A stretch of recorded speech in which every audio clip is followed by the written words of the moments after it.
What up? We're back. Season 2. Yay! Episode 1. Long awaited. Its arrival is highly here. anticipated. Highly anticipated. This is the N-Word podcast. The N-Word podcast is here. How you been, Ange? I've been okay. It's challenging. I feel like this season that we're in is really requiring quite a bit of like emotional regulation. Definitely. Highly necessary to keep your wits about you, and that's what I've been up to. That's what I'm trying to do. For sure. Definitely trying to stay grounded. Definitely trying to remember that there is a spiritual realm of the world that we exist in. And no matter what's happening on the open field, Right. There's a spiritual world that, needs tending to. Yeah. Needs awareness, needs connection. That's beautiful. And at moments where the like physical plane is quite tragic and triggering. Very. The spiritual, spending time with your spiritual self in that sort of space is both tending to your spiritual self and then also just being outside of this physical realm. Definitely useful, I think. Definitely useful. And in case you don't know what we're talking about, the Trump administration is trash. That would be terrible if you didn't know what we were talking about. I mean, wow. people are, they need clarity. Okay. It's a lot of fake news out here. Fair. It's a lot of distractions, if you will. Yeah. I mean, but like we've talked about, this moment is challenging, and also there's opportunities, which we'll talk lots about that. But I think, I've just been trying to find joy, create joy. One of the homies, Raven, posted about making life a celebration, or like focusing on celebration, and I really resonated with that. And, Word. Something I've been reflecting on is, if it is meaningful, or if it has meaning, make it more meaningful.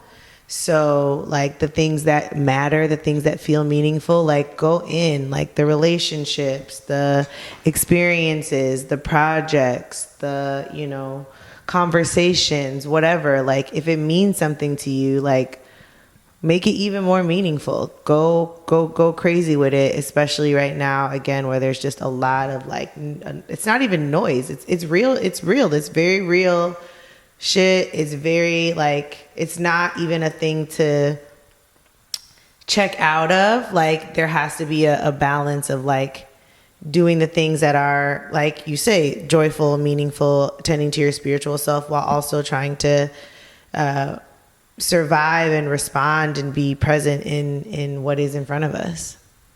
Yeah. And being clear about, what's an actual threat versus a perceived threat. Or maybe even like a trigger. Or a manufactured threat. I think for myself, what I'm diving into is certainly my creative energy, which for many reasons I just feel like I've been using my creativity in other ways that I haven't gone to for lack of a better way of saying it, my traditional creative roots, if you will. So yeah, I've been really excited about, going back to like designing and playing around with different ideas or just expressing myself. There's a lot of different creative artists that are inspiring me. Love it. And in this politically toxic, politically egregious, politically egregious. I like that word. Just a lot of variations of just politics being thrown at us. In that world, I feel like as a creative, I need to take up space. Yeah. I want to take up space. And truth be told, obviously you and I have talked about this in many different formats, ways, but like having 2 kids, getting married, 2 of them, buying a crib, like going through these major life shifts right after you have found yourself creatively has really impacted me. So I've actually been really excited about expressing myself and taking up space in ways that I used to do like a lot, while also making fire ass political streetwear. We love that for us. We're in season 2. Yeah.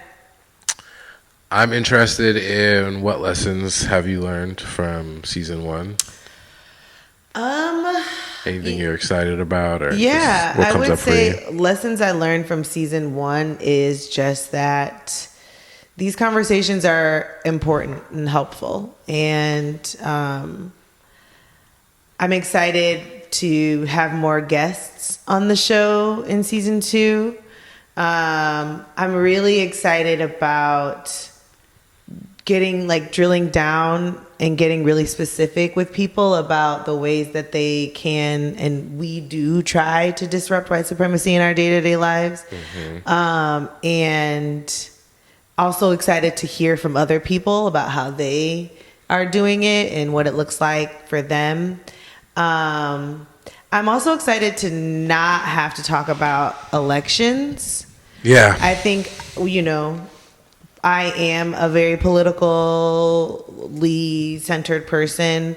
And so it's never not going to be on my mind. It's never not. And also our lives are political. It's not, there is not a way to not talk about it. However, I think, we really, when we focus so much on elections, we really limit the conversation of it does limit the conversation of what is the changes that need to be made.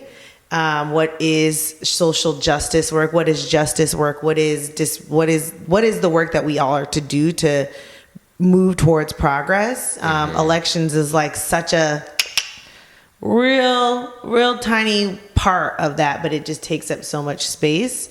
And so I'm excited to not talk so much about the election this year. It takes up so much space. Yeah. And it's damn.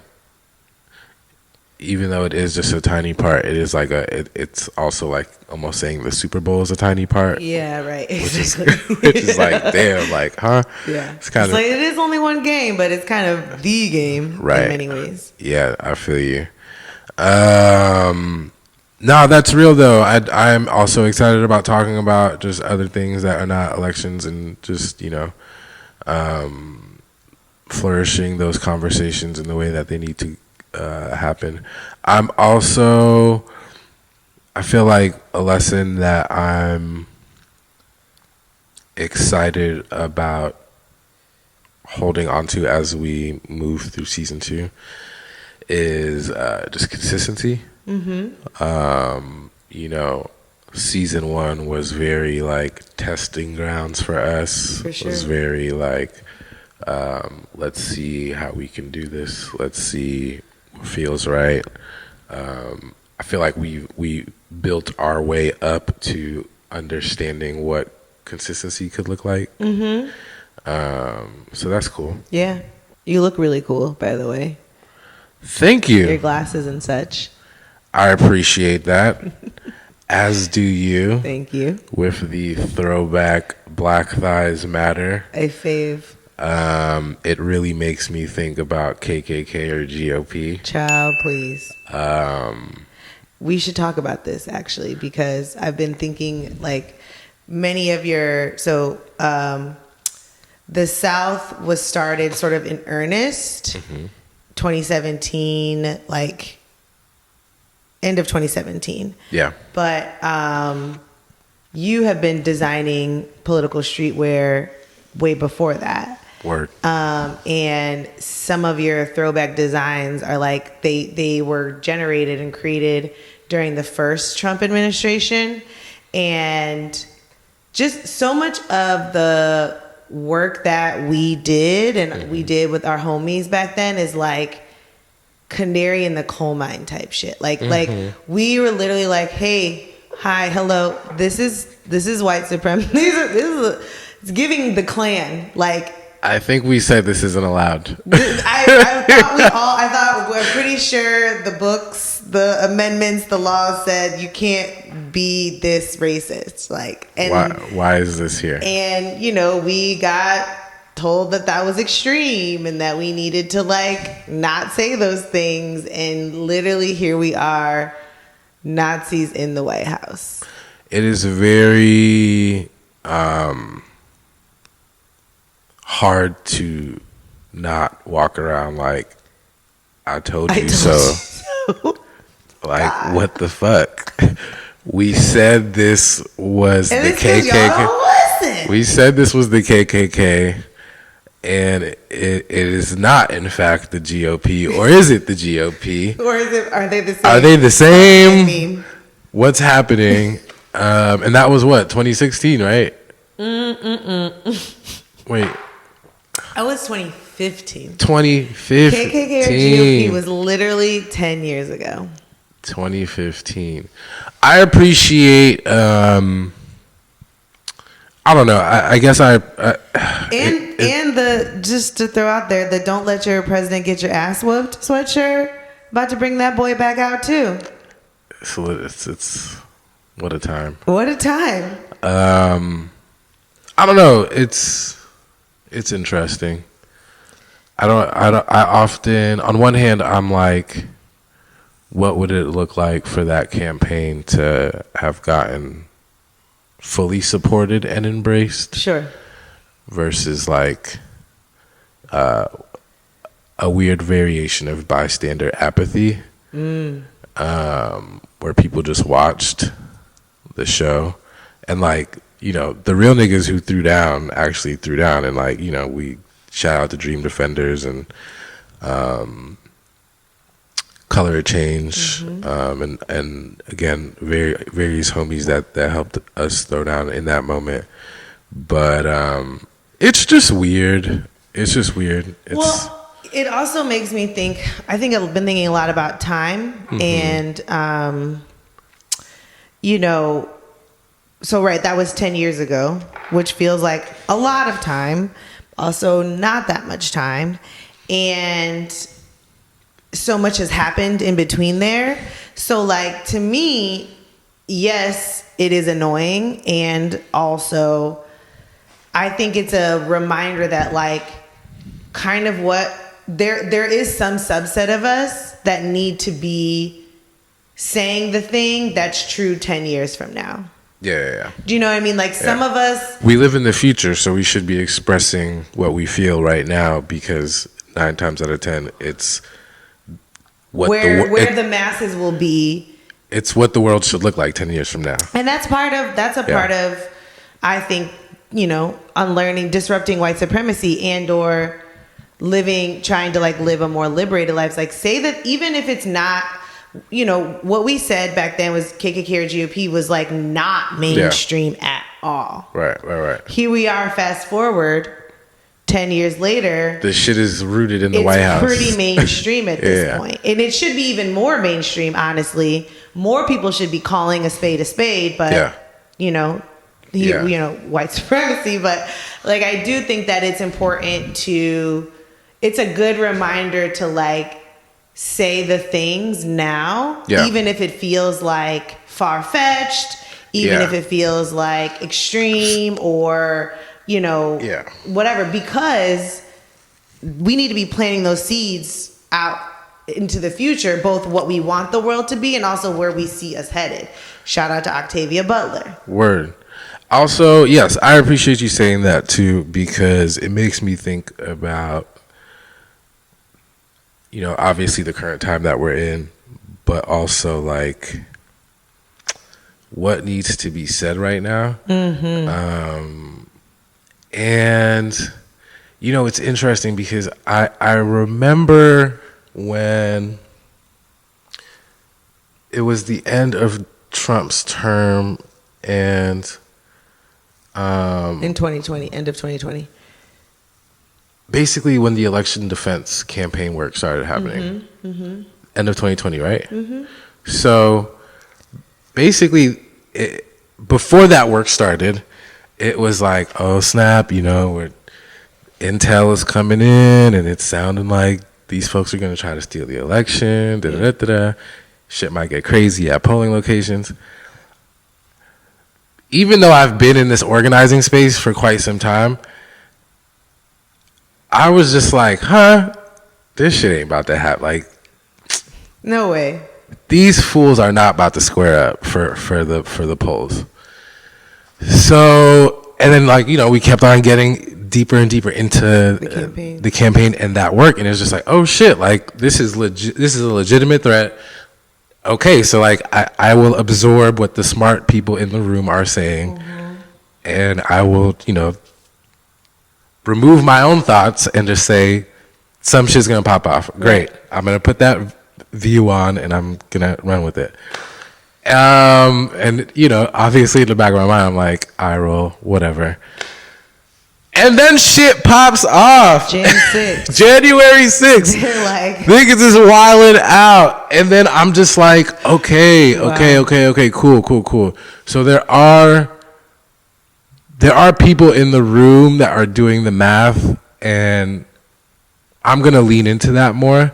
And in leaning into that more and in thinking about that experience in particular, I am running with the ideas where folks are comparing Trump and his administration to Hitler and 1933 Germany. I'm running with it. yeah. I'm like, I don't see why not. If we don't stop this fool, shit will hit the fan sooner or later. In my mind, I'm like, we could wake up tomorrow and then there's just alarms. Yes. And ain't no telling where we're truly waking up to. Yeah. And that's something that I have been like, well, okay, if I think this for real and I'm feeling this for real, and you know, some smart people in the room are already saying this, let me Act accordingly. 100%. Let me read into this. Let me learn as much as I could so that I'm ready to pop off as more smart people get together to come up with solutions for this moment. And yeah, that's definitely something that I'm like, I hear you, smart people in the room doing the math. Yeah, I'm gonna believe that. I'm gonna believe that too. I honestly, it sounds simple, but like believe people that believe the experts. But given the world around us, it is not simple at all. And I think that I really appreciate you saying that because, yes, like we have to take this seriously. Yeah. Have to take it seriously. And I don't think that it's, I think the idea that it won't be as bad as people are, I think that there's this assumption that the courts will stop it, the systems will stop it, and I just, we thought that was the case with the election. Right. And the game that we're playing is, in fact, the game that we're playing via the Trump administration is that if they identify a villain or a boogeyman, it's a wrap for that boogeyman. I mean, literally. And Nina Turner said, first it was BLM, then it was CRT, then it was woke, then it was DEI. Mm-hmm. You know, what they really mean is black. Right. Anti this, anti that, anti this, anti black. But in all of those moments in time, yes, look how easy it was for them to identify who the villain was. Yeah. And we're literally just coming up off of this tragic accident with the American Airlines flight and the Black Hawk helicopter. And look how easy it was for him to just randomly target DEI as he's trying to address this moment. Right. And it's like, how do we not look at that and be like, oh wow, this is literally what Hitler was able to do? Yes. In terms of creating villains, creating narratives, and using these narratives to absorb more power and run with it. Exactly.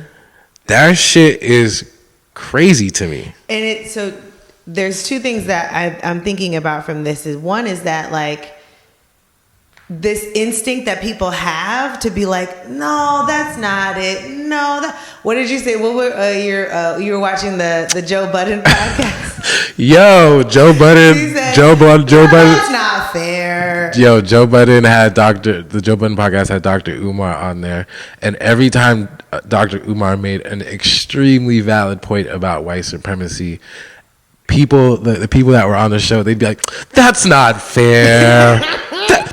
That's not fair. It's like, you guys, it's not even to say, like, it's not about dividing people. It's not about making white people the bad guys. It's literally about, like, this is the reality that we're all sitting in. If we cannot have a clear conversation, the white people too, all of us, we're sitting in this system. If we can't have thank you very much. If we can't have a conversation about what's actually true here, we're not actually going to be able to change anything. And I think that there is this instinct, one, to say, it can't be that. It can't be this. It is exactly that. It is exactly a playbook, just like you are stuck in a fucking simulation. Yeah, just like there's lots of evidence that the Germans used researched how Jim Crow and how America did slavery and treated black folks in previously. They used that in their playbook for how to demonize Jewish folks and start their own oppressive process that led to the Holocaust. Like, we are seeing that it's a pattern, y'all. Like, we learned this in kindergarten. And so I think that, like, it's really important, your point about, like, right now what to do, and, like, you know, talking about how to disrupt white supremacy under this regime is, like, believe the truth when it's put in front of you. This contrarianism, this, like, oh, it's not, no, that can't, no, friends, you gotta believe the truth. For them to be able to say, oh, it was DEI, when literally, like, a week before, they gutted the aviation safety team, the people that are designed to make sure that planes don't crash in the air. They gutted that whole agency. For them to, like, not even have to mention that, not even have to respond to that, it's like, no, it was DEI. What the hell does that even mean? I didn't register that until just now. So basically, the Trump administration gutted the aviation let's just call it department. Yeah, I mean that's what it is. And then it's an agency, I should say. And then he also gutted. What was the other one? That it's just the agency. I mean, they've been making changes on Right. the executive level, like basically causing chaos. Yeah. Right. This person's out. This person's in. These people are fired. These rules are changed. Freeze. You know, like And they literally created chaos in the environment where Something like things this would happen. protect, helping planes and aircrafts navigate through the air, where all that stuff happens. They created chaos, and then we had a in-air crash, which hasn't happened in like decades. Right. But they're immediately going to DI, and now we're having a conversation about DI. No, friends, listen to the experts. Do not get wrapped up in their lies and their manipulation propaganda campaigns. Look, 1 + 1 is still definitely 2. So here's the thing about, like, I feel like how do you know who to trust? Sure. And I feel like for me, if you don't know who to trust, whether it's anybody in your community or anybody in your community and who they trust, or whether or not the people that you're watching on TV, whether or not you don't know to trust from that perspective, I think it's important to look within yourself and ask yourself, well, who am I instinctually gravitating to and why? Fair. I think you should put that mirror in front of yourself and legitimately ask yourself, whether it's this person or that person, like, why did you gravitate towards that person? Are you consenting to that? Did you get told a story? Did an algorithm send it to you? Did an algorithm did Right. I send an IG ad towards your ass making you think some Right. shit? Like, literally. Yeah. Where's the source? Because I think it's fair to not know who to trust, but I think it's even more important to understand how you develop trust for party A, party B, person A, person B. I see. You're saying it's okay to say you're not sure who to trust, because that's a real thing, like misinformation.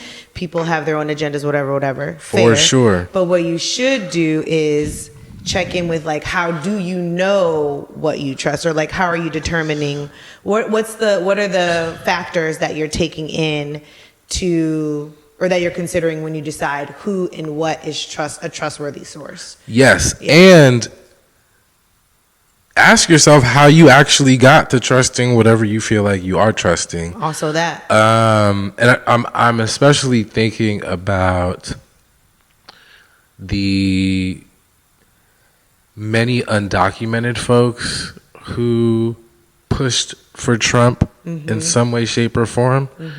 And now, in some way, shape, or form, they themselves or people in their communities are now facing deportation. And I'm like, that shit sucks. Yeah. That, like, I would Deeply. feel terrible Yeah. if I was hoorahing for Trump, Because you were just so sure. because I was just so damn sure. Gonna get the bad illegals, not the good ones. And now my wife is gone. Now My kid's best friend is gone. now I'm about to be out. Like, that is terrible. And I'm like, there's a deep interrogation of your mind and your decision making that, like, how the fuck did you get here? Yeah, I've been thinking about, like, this question of, like, how do we disrupt white supremacy under this new Trump regime? And, you know, I think that in many ways it's less about resistance and more about rejection at this point. For sure. Like, No is no, not well, maybe. Let's wait. Like no, like Nah. no is no. Like we're done. Like in a rejection, and I think that like that's the framing that I'm trying to like work my brain around is like what does it look like to reject all of this, and not in a way that's like, because I think it's also important for us to recognize that like in many ways we do still live we live in this system, right? Mm-hmm. And so some of the only opportunities we have to literally reject white supremacy is in our own decision making, in our conversations. Mm-hmm. Like, you know, I think like rejection right now looks like getting to know your neighbors Mm-hmm. in a deeper way, and not just like saying hello, but like, hey, you can trust me. Mm-hmm. Especially like, you know, we live in South Florida, but like undocumented folks are everywhere, and Yeah. they look like you. They look just there's no way to know anyone's status. Yeah. And so it's important. Like literally, your neighbors could be up out of here, Yeah. like real fast, and you had no idea.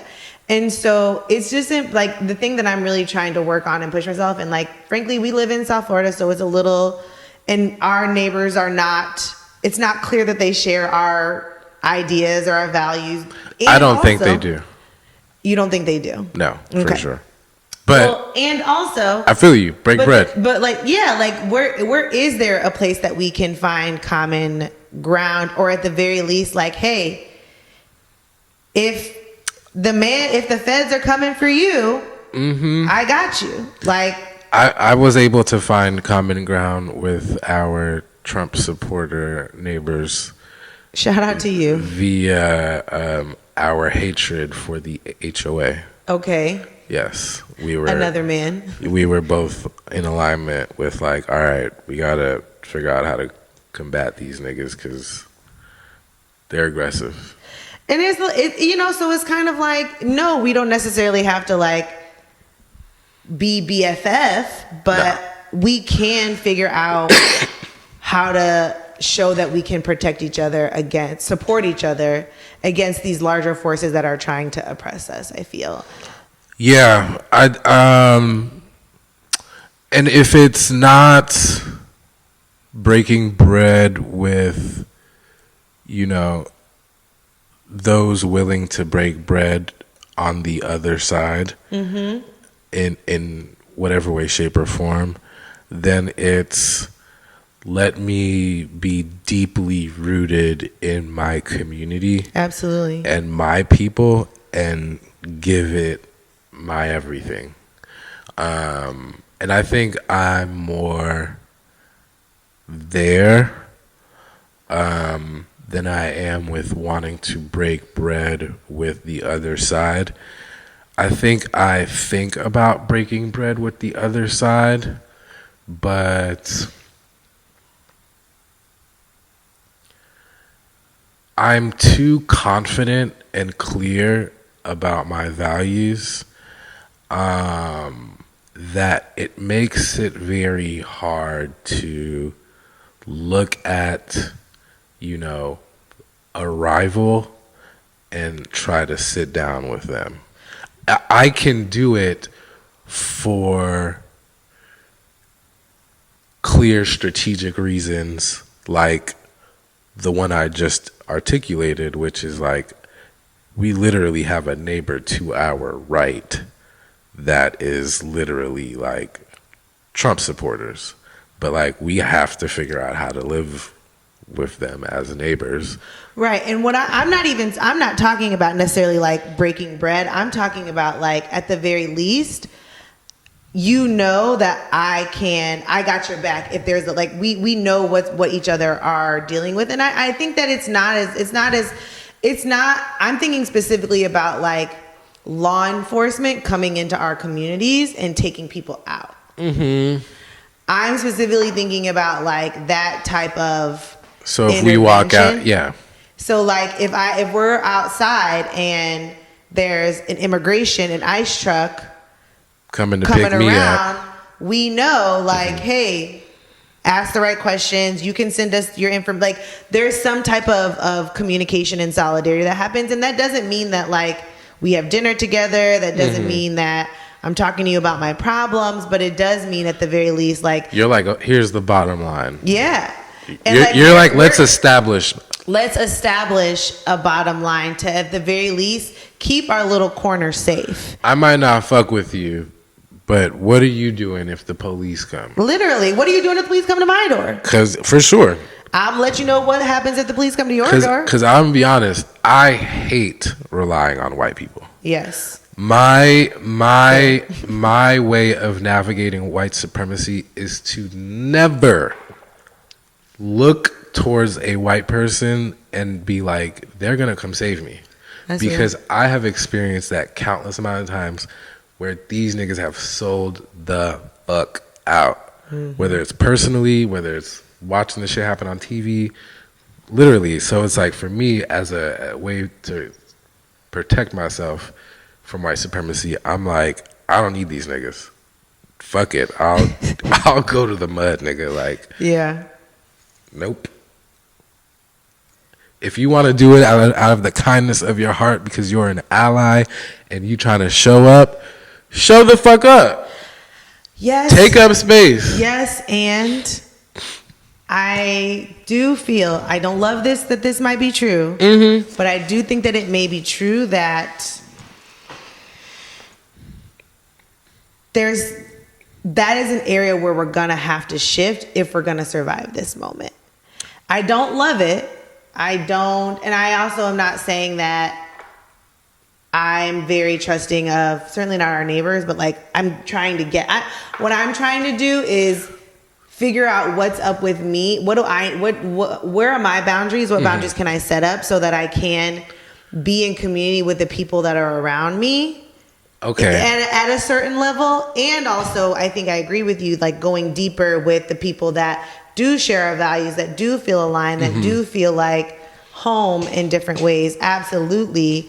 But I think there is I feel pulled to not find common ground, but actually find clarity within myself of like, what's a line that I can hold and open with this person versus like, what am I expecting this person to, how am I expecting this white person or this Trump supporter to do to show me that they're trustworthy? Like, what can I, where are my lines? Where can I create some openness for myself in a way that still feels safe and honors my value, but also recognize that like we have more in common than like the billionaire black capitalist, honestly, that I might have with them. The one thing that connects me to what you're saying is when I think about it from the perspective of how we started off the show, which is finding this deep spirituality within myself that actually allows finding this deep spirituality within myself that connects and aligns with my values, logic, awareness of the world, and can allow me to face those people and know how to navigate it accordingly. So I think there's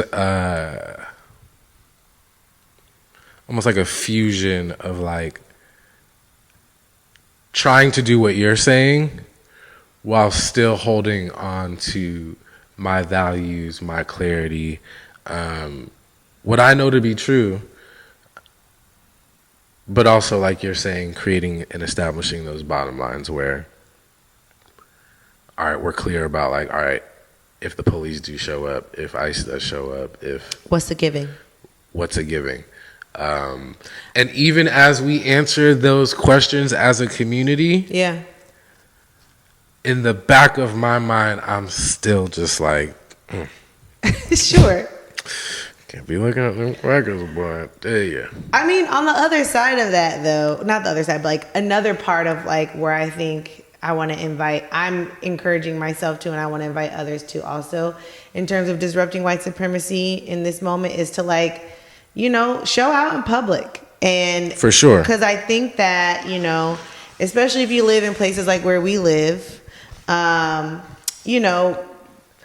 people who are pro a white supremacist agenda, right? We won't just call them Trump supporter. Anybody that is a pro this white supremacist agenda, they're very emboldened right now. Totally. And they're counting on us to be like, oh no. Like, you know, they say comply in advance, right? Like, you know, so for me, if I see somebody, this was true before, you know, the election, but I think it's even more true now. You see somebody in the store being rude to somebody that's speaking a different language or have an accent. Raise up. Immediately. Fuck, boy. Absolutely not. Shut the fuck up. I actually did something like that at the gas station. And it's so challenging when you try to do it with employees, because on one hand you want to defend them, but then on the other hand you don't want to put them in position to get fired when you leave the establishment. Right. So like literally I was at 7-Eleven and this black woman was like doing shit on the shelves and doing shit in the refrigerator, and this white dude was clearly in front of the register. He had like a clipboard in his hand, was doing something. Okay, you're doing something, but this black woman is doing like 4 or 5 different things right now, and now she's like, okay, I got you, just give me a second to me. And I'm just like, he's right here, he could do something here? I mean, like, he got the 7-Eleven badge on. If you seem pretty busy, I mean, I've worked the register before. I mean, you could just put the clipboard down and and he just sat there and was just. Yeah, I mean, but there's this assumption that like they're not just trying to like. I think there's one thing is true that, you know, these executive orders, the rollback of like what they say is DEI, which is really like all of the programs and the resources that are going to help people that are not white, cis, and male, and are people who are not differently abled, like that's what DEI is. Like anything that is going to help people that, and honestly, it goes to help those folks too. Right. It's literally like, how can we at least, like, this whole history of this country, these few people are at the top, everybody else at the bottom. We're just trying to figure out how do we balance it out. But like they say, you know, roll back DEI, and most of that stuff is going to, in some way, shape, or form, get challenged in the courts up until a point. Right. So it's not legal, it's not constitutional, it's not likely to get held up, but they're trying to send a message. Right. Which is also why people were so frustrated with Democrats and Biden's, because they hate sending a message, man. They hate to send a message to anybody doing anything. Right. These are messaging tactics. They're trying to set the tone. They're trying to set the narrative for what we are going to have to deal with. So we have to do the same. We cannot be quite like they're talking about, oh, we're not going to celebrate Black History Month. We didn't need you to celebrate it in the first place. The fuck? We are that was okay. Don't come outside with your kente cloths. We're gonna celebrate Black History Month aggressively, unapologetically, for sure. And actually, we're gonna do it for the rest of the year. Like they think that if they can threaten to take away their resources and their blessing, that we will somehow quiet our liberation, that we will somehow mute the reality that we are here, that we have been here, that we are this country, and it's our job to be like, fuck that. Yeah. You thought. It's a good thing to name that, you know, these executive orders, like you were saying, on one hand, it's, you know, the administration trying to set the tone, give a direction for where the country and where government should go. On the other hand, it's a narrative tactic to move whatever strategy, whatever white supremacist strategy that they have in place.